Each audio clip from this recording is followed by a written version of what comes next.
warahmatullahi wabarakatuh. Sebelumnya perkenalkan, nama saya Tania Septiani Faistin dengan NIM 22273021 semester 4 Prodi Pendidikan Manajemen Informatika Universitas Teknologi Digital. Berdirinya saya di sini untuk memenuhi tugas ujian tengah semester mata kuliah kewarganegaraan yang diampu oleh Ibu Yulistia Budiarti SPD. Berhubung bulan ini merupakan bulan suci Ramadan, izinkan saya sedikit menjelaskan mengenai bulan suci Ramadan. Bulan suci Ramadan merupakan bulan suci dalam agama Islam, di mana umat Muslim berpuasa dari fajar hingga terbenamnya matahari. Sebagai bentuk ibadah dan peningkatan spiritualitas, puasa Ramadan melibatkan menahan diri dari makan, minum, perilaku buruk, dan aktivitas lain yang dianggap mengganggu kesucian puasa, serta meningkatkan ibadah, bacaan Al-Quran, dan amal kebajikan. Ramadan juga dianggap sebagai waktu untuk meningkatkan hubungan dengan Allah, memperbaiki karakter, serta merasakan empati dan belas kasihan terhadap yang kurang beruntung. Pada akhir Ramadan, umat Muslim merayakan Idul Fitri, sebuah hari raya yang menandai akhir dari bulan puasa dan memperkuat solidaritas serta kebersamaan umat Muslim. Demikian yang dapat saya jelaskan mengenai bulan Ramadan. Berikutnya saya akan menjawab dari pertanyaan sebagai ujian tengah semester. Di sini saya akan menjawab pertanyaan-pertanyaan yang diajukan sebagai nilai ujian tengah semester mata kuliah kewarganegaraan.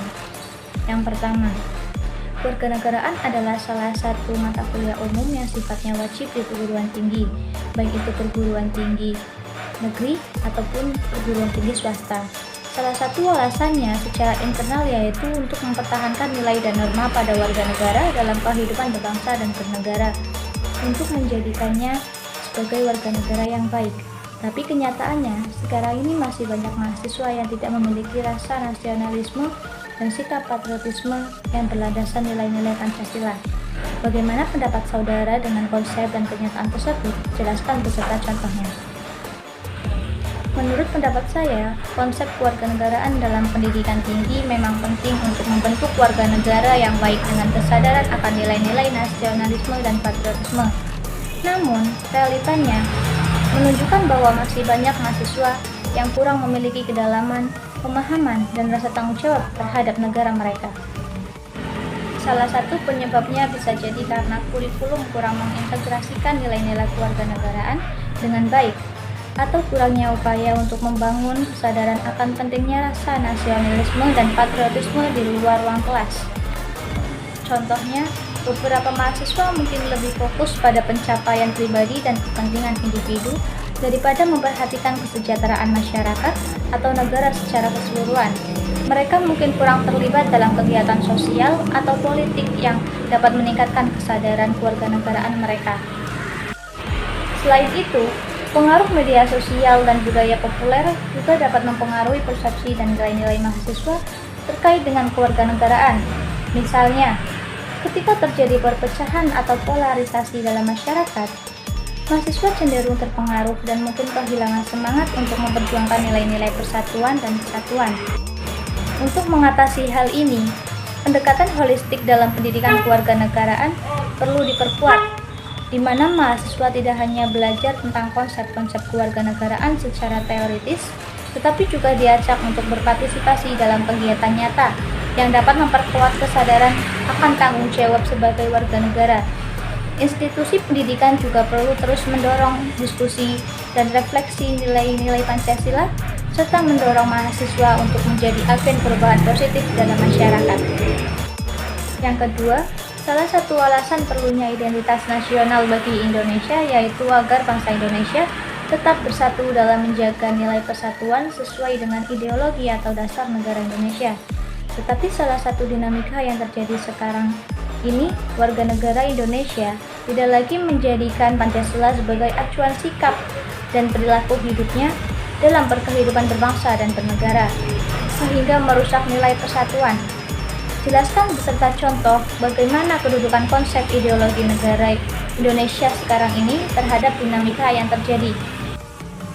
Menurut pendapat saya, dinamika yang terjadi di Indonesia di mana sebagian warga negara tidak lagi menjadikan Pancasila sebagai acuan utama dalam sikap dan perilaku hidup mereka, dapat memiliki dampak negatif pada nilai persatuan dan kesatuan bangsa.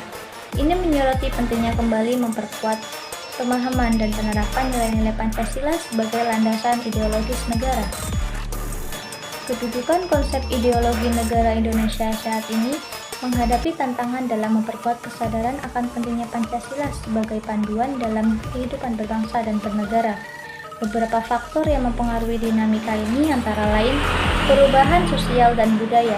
Perubahan dalam pola pikir dan gaya hidup masyarakat dapat mempengaruhi cara mereka memandang dan menerapkan nilai-nilai Pancasila dalam kehidupan sehari-hari. Misalnya, globalisasi dan pengaruh budaya asing dapat mempengaruhi preferensi, nilai, dan identitas individu. Pendidikan dan kurikulum. Kurangnya integrasi nilai-nilai Pancasila dalam kurikulum pendidikan atau pendidikan yang kurang efektif dalam membentuk kesadaran kewarganegaraan dan nilai-nilai kebangsaan juga dapat menjadi faktor yang menyebabkan penurunan pemahaman dan penghargaan terhadap Pancasila. Ketimpangan sosial dan ekonomi. Ketimpangan sosial dan ekonomi dapat menciptakan ketegangan antara kelompok-kelompok masyarakat yang pada gilirannya dapat mengganggu persatuan dan kesatuan bangsa. Hal ini bisa memicu konflik antar etnis, agama, atau golongan sosial. Untuk mengatasi dinamika ini, pemerintah dan lembaga terkait perlu meningkatkan upaya untuk memperkuat pemahaman dan penghargaan terhadap Pancasila melalui pendidikan, pembinaan, dan pengembangan program-program yang mempromosikan persatuan dan bangsa. Selain itu, dialog antar berbagai kelompok masyarakat juga penting untuk membangun rasa saling pengertian dan mengatasi potensi konflik yang dapat merusak nilai persatuan. Yang ketiga, bagaimana hubungan antara kewajiban dan hak negara dan warga negara yang tidak bisa dipisahkan? Jelaskan. Jadi, hubungan antara kewajiban dan hak negara serta warga negara sangat erat dan saling terkait. Kewajiban adalah tanggung jawab yang harus dipenuhi oleh warga negara terhadap negaranya, seperti membayar pajak, mematuhi hukum, dan ikut serta dalam pemilihan umum. Sementara itu, hak adalah prerogatif atau kebebasan yang dimiliki oleh warga negara dari negaranya, seperti hak atas kebebasan berbicara, beragama, dan hak atas keadilan yang adil. Kedua konsep ini tidak bisa dipisahkan karena saling melengkapi dan mendukung satu sama lain. Negara memberikan hak kepada warga negaranya sebagai bentuk pengakuan akan martabat dan kebebasan individu. Sementara warga negara memiliki kewajiban untuk menjaga stabilitas dan kepentingan bersama negara tersebut. Tanpa kewajiban, hak-hak yang diberikan oleh negara dapat disalahgunakan atau tidak dapat dipertahankan dengan baik. Begitu pula sebaliknya, tanpa hak, kewajiban dapat menjadi beban yang tidak adil bagi warga negara. Oleh karena itu, hubungan antara kewajiban dan hak negara serta warga negara merupakan fondasi dari kontrak sosial yang mengatur hubungan antara individu dan pemerintah dalam suatu negara.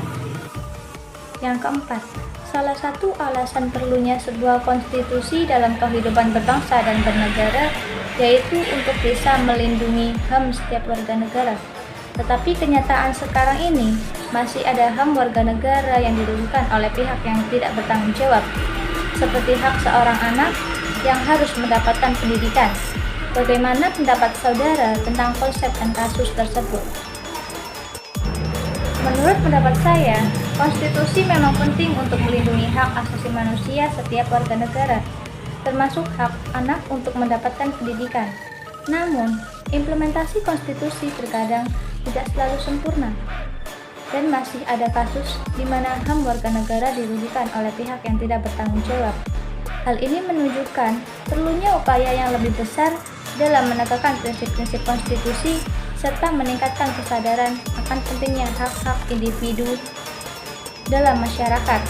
Dalam kasus hak pendidikan anak, pemerintah dan masyarakat perlu bekerja sama untuk memastikan bahwa setiap anak mendapatkan akses yang layak dan adil terhadap pendidikan. Demikian beberapa pendapat yang dapat saya sampaikan. Kurang lebihnya mohon maaf. Saya akhiri. Wassalamualaikum warahmatullahi wabarakatuh.